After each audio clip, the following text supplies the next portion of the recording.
அரசுக்கு சொந்தமான நிலங்களையும் பெரும் முதலாளிகள் கோடிக்கணக்கில் லஞ்சம் பெற்றுக்கொண்டு தாரை வார்க்கும் நிலைமை தமிழகத்தில் இருப்பதாக அதிமுக பொதுச் செயலாளர் எடப்பாடி பழனிசாமி கடும் கண்டனத்தை தெரிவித்திருக்கிறார். இது தொடர்பான முக்கிய செய்தியை பார்த்து வருகிறோம். இது குறித்தான கூடுதல் தகவல்களை நமது செய்தியாளர் சிவகுமார் வழங்கிட கேட்கலாம். சிவகுமார், உங்க விரிவான தகவல். தமிழகத்தையே பட்டா போட்டு விற்க துடிக்குது திமுக அப்படின்னு சொல்லி அனைத்து இந்திய அண்ணா திராவிட முன்னேற்ற கழகத்தோட பொதுச் செயலாளர் எடப்பாடி பழனிசாமி தற்போது அறிக்கை ஒன்றை வெளியிட்டிருக்கிறாரு. அதுல என்ன சொல்லியிருக்கிறாருன்னா, பொய்யான வாக்குறுதிகளை அளித்து ஆட்சி அதிகாரத்தை எப்படியேனும் கைப்பற்றி குடும்ப ஆதிக்கத்தை வளர்த்து நினைக்கும் இந்த மாதிரி திமுக அரசுக்கு கடந்த 2006, 2011 மைனாரிட்டி திமுக ஆட்சியின் போது கண்ணில் பட்ட சொத்துக்களை எல்லாம் கபலீகரம் செய்ததும், அதனால் பாதிக்கப்பட்ட மக்கள் அளித்த புகார்களை விசாரிக்க 2011 அப்போதைய முதல்வர் ஜெயலலிதா அம்மையார் அவங்க ஆட்சிக்கு வந்ததும் நில அபகரிப்பு பிரிவுன்னு ஒரு தனி பிரிவை தமிழக காவல்துறையில உருவாக்கி பாதிக்கப்பட்டவர்களின் கோடிக்கணக்கான மதிப்புள்ள சொத்துக்கள் மீட்கப்பட்டதும் மக்கள் நன்கு அறிவார்கள். 2021 விடியா திமுக ஆட்சியில ஆட்சி அதிகாரத்துக்கு வந்தவுடன் மீண்டும் தன்னுடைய பினாமி நிறுவனங்கள் மூலம் மக்கள் சொத்துக்களை மிரட்டி கபலீகரம் செய்து வருது அப்படின்னு சொல்லி குறிப்பிட்டிருக்கிறாரு.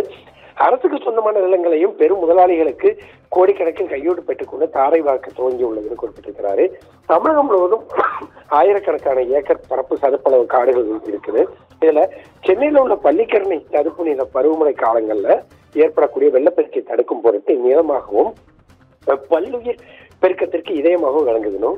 அவருக்கு அதிமுக தலைமையிலான அரசு பள்ளிக்கரணை சிறப்பு சதுப்பு நிலங்களை மீட்டெடுக்க ஏற்கனவே 16 கோடி ரூபாய் மதிப்புல அனுமதிக்கப்பட்ட திட்டத்தை விரிவுபடுத்தி மத்திய அரசு நிதியோட ரூபாய் 165.68 கோடி செலவுல தேசிய பருவ மாற்ற தழுவல் நிதி அப்படிங்கிற பெயர்ல இந்த சதுப்பு நிலம் பாதுகாக்க நடவடிக்கை எடுக்கப்பட்டது அப்படின்னு சொல்லி குறிப்பிட்டிருக்கிறாரு.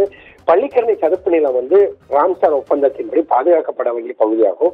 இந்த ராம்சார் அறிக்கை செய்யப்பட்ட சதுப்பு நிலத்திலேயே அல்லது அதன் எல்லையில் 1 கிலோமீட்டருக்குள் எவ்விதமான கட்டுமானங்களோ சாலை கட்டுமானங்களோ மேற்கொள்ள அனுமதிக்க கூடாது அப்படின்னு சொல்லி பசுமை தீர்ப்பாயம் வழங்கியிருக்க அந்த தீர்ப்பை சுட்டிக்காட்டிருக்கிறாரு.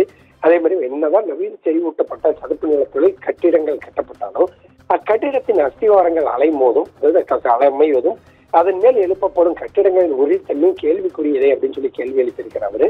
இந்த மாதிரி சென்னை வெள்ள பாதிப்பிலிருந்து பாதுகாக்க அரணாக திகழ வேண்டிய திமுக அரசு எந்த ஒரு கட்டுமான இந்த சதுப்பு நிலத்துல எந்த கட்டுமான திட்டத்திலையும் செயல்படுத்தக்கூடாது அப்படின்னு சொல்லி செயல்படுத்தக்கூடாது. அதை அனுமதிப்பது அனைத்து இந்திய அண்ணா திராவிட ஒரு காலமும் அது கைகட்டி வேடிக்கை பார்க்காது.